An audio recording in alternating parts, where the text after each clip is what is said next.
Welcome to the We Are Richfield Art Project. This is the first video in a series of videos that's going to walk you through making some art that's going to go up in the library. Yeah. I'm Liv, I use they, them pronouns, and I'm a muralist and sign painter from South Minneapolis. I'm Ani, I use she, her pronouns, and I'm an art student and educator in Minneapolis. As everybody knows, we're doing an art project within the context of a global pandemic and a huge uproar and flow of these protests that are happening every single day. And we think art making is important to the Richfield community because it's a way of communication, reflection, and change.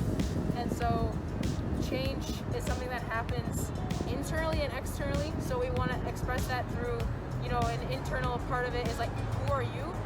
So you're making a self-portrait, but then you're also got to communicate to your community what you want to change. So we're doing lettering, which Liv's going to spearhead, and then I will be more focusing on the internal aspect, and we'll be doing a self-portrait with this project. Yeah. Nice. The reason we wanted to include learning about hand lettering and writing words with this project is because words have power. They tell stories, they influence others, they evoke emotions. Artists use words all the time to express themselves. Perhaps recently in the Twin Cities, you've seen a lot more signs on storefronts and in the streets. Send stores to Floyd's death in May. Demonstrators have flooded the streets of the nation. Signs, project protest matters like Black Lives Matter, No Justice, No Peace. They say the names of George Floyd, Breonna Taylor, and other Black Americans who have died at the hands of police. Signs amplify voices and make it known what moved people to rally for justice. You probably also have seen a lot of signs regarding COVID, like wash your hands, wear a mask. Those have been posted up everywhere. So it's just it's a time to be thinking about the media that you're taking in and also thinking about what you want to put out in there. So when you're preparing to do this project, think about a message that you would like to put into your world, into your community, and have at the library for people to see. Alright, so the kit. Item number 1, paper. There's plenty of paper. Don't be afraid to mess up. Only one of these sheets is going to be your final piece. You can use all the others for experimenting with our demos and warm-ups. Yeah, for sure. Next piece, oil pastels. This is a 50 pack, lots of colors. Don't worry about it. Got everything right here. And next is charcoal. This is a vine charcoal, so it's not a pencil. You don't have to worry about sharpening it. Draw right with it. And we got pencil. And we got brushes. We got a flat and a point. And kneaded eraser is also in your kit. You're going to need this later during the charcoal demo. Sharpener. And you're going to get a pack of Crayola markers for doing the letters. And a complimentary button about the project.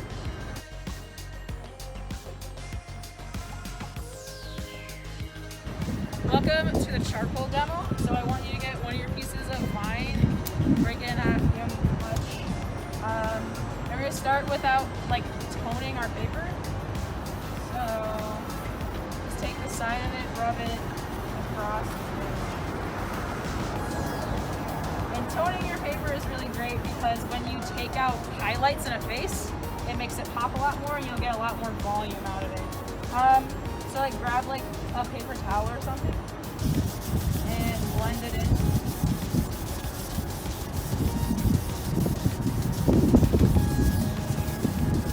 Okay.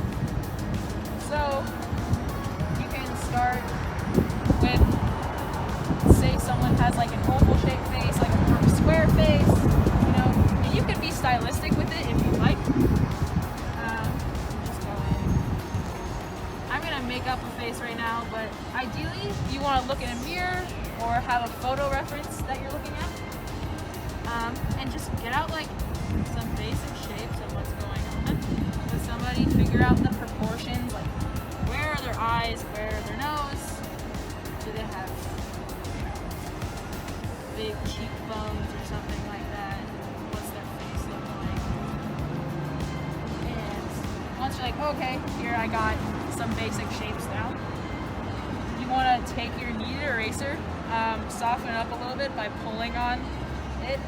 So this will also increase the life of it so you get it dirty.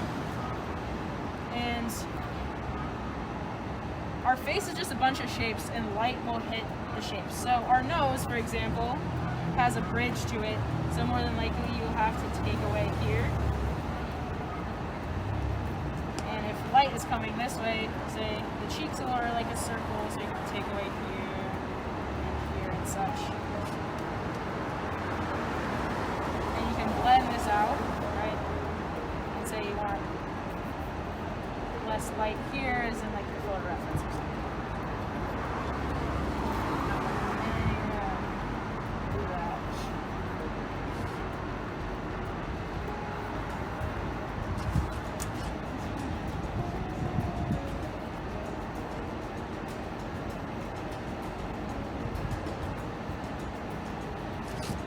Maybe take out some white lines. Just be really sloppy with it at the beginning. And maybe there's some shadows, so like go in and put in some shadows. You're always going to have shadows here usually. But just look at your photo reference or that mirror and find the shadows in a face. And just really try and get some volume going on. I forgot ears on mine. Let's say this person is bald.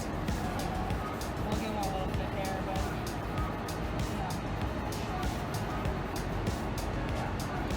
yeah. And our neck is usually, about where like your eyes are.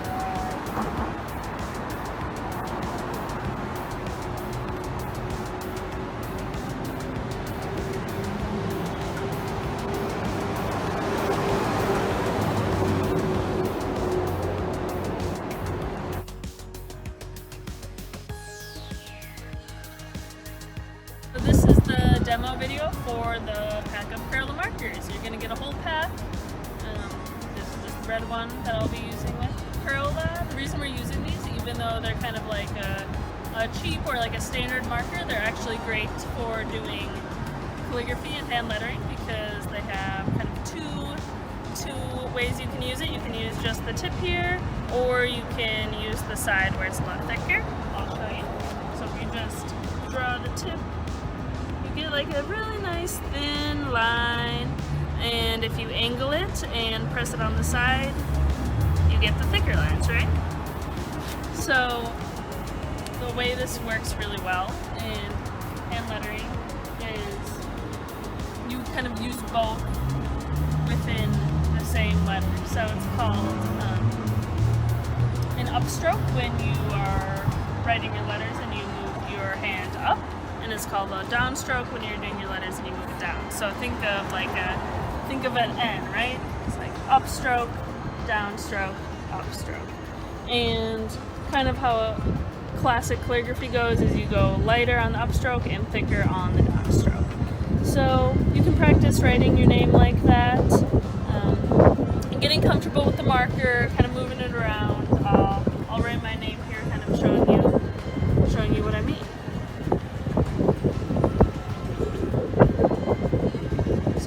I go light, on the downstroke I press harder, and I get it a little thicker. Yeah.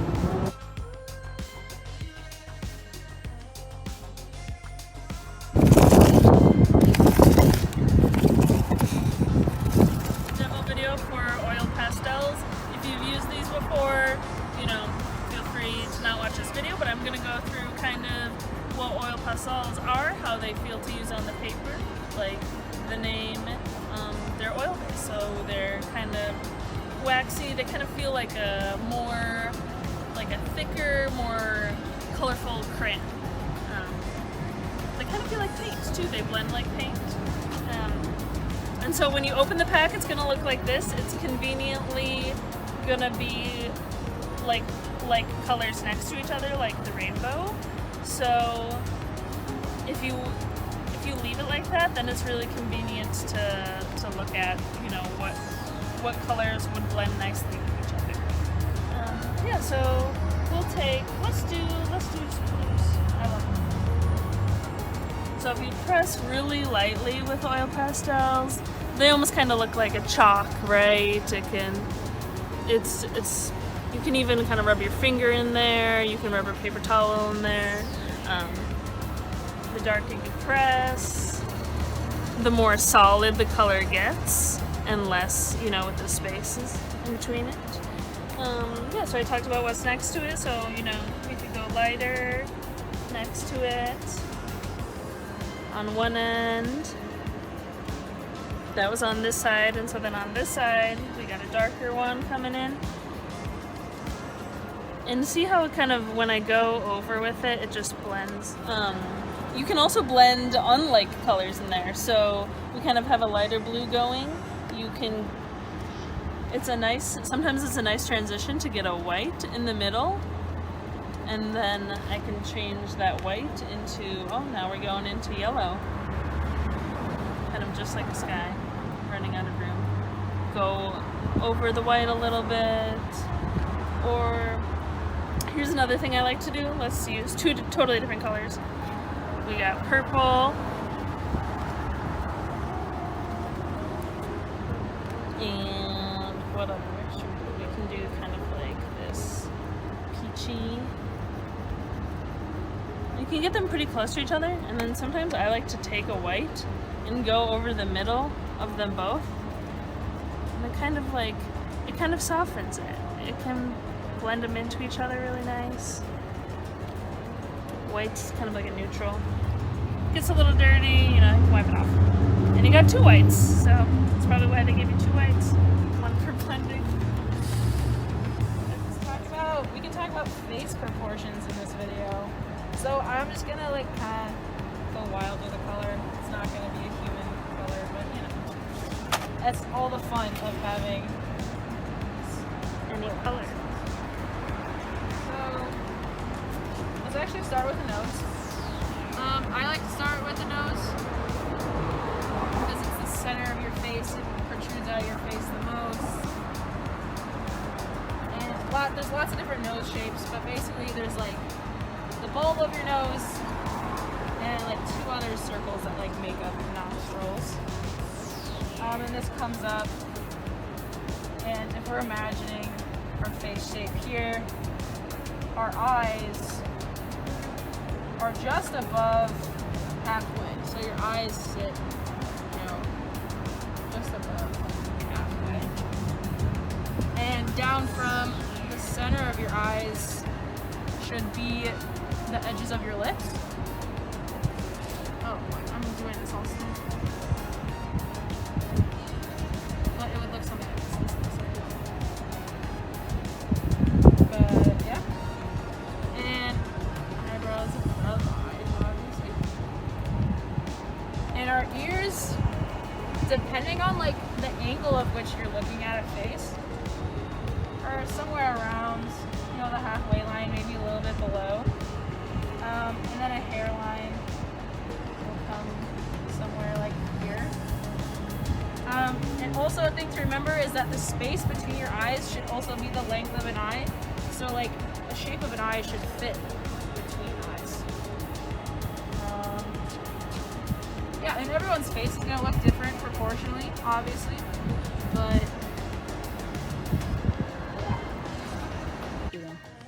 okay, so let's say we finish an oil pastel drawing.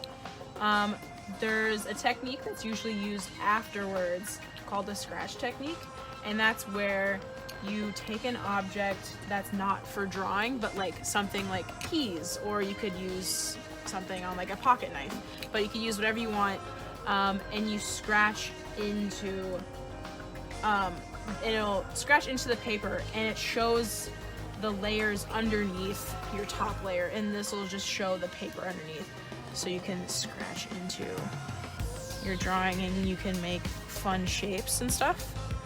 And this is really cool for like doing after designs, or you could even do this during your drawing, but it's just a really cool way to have fun with what you've created, and really cool for like making a fun background or something. And yeah, it's just another technique that we can use and another benefit of oil pastel.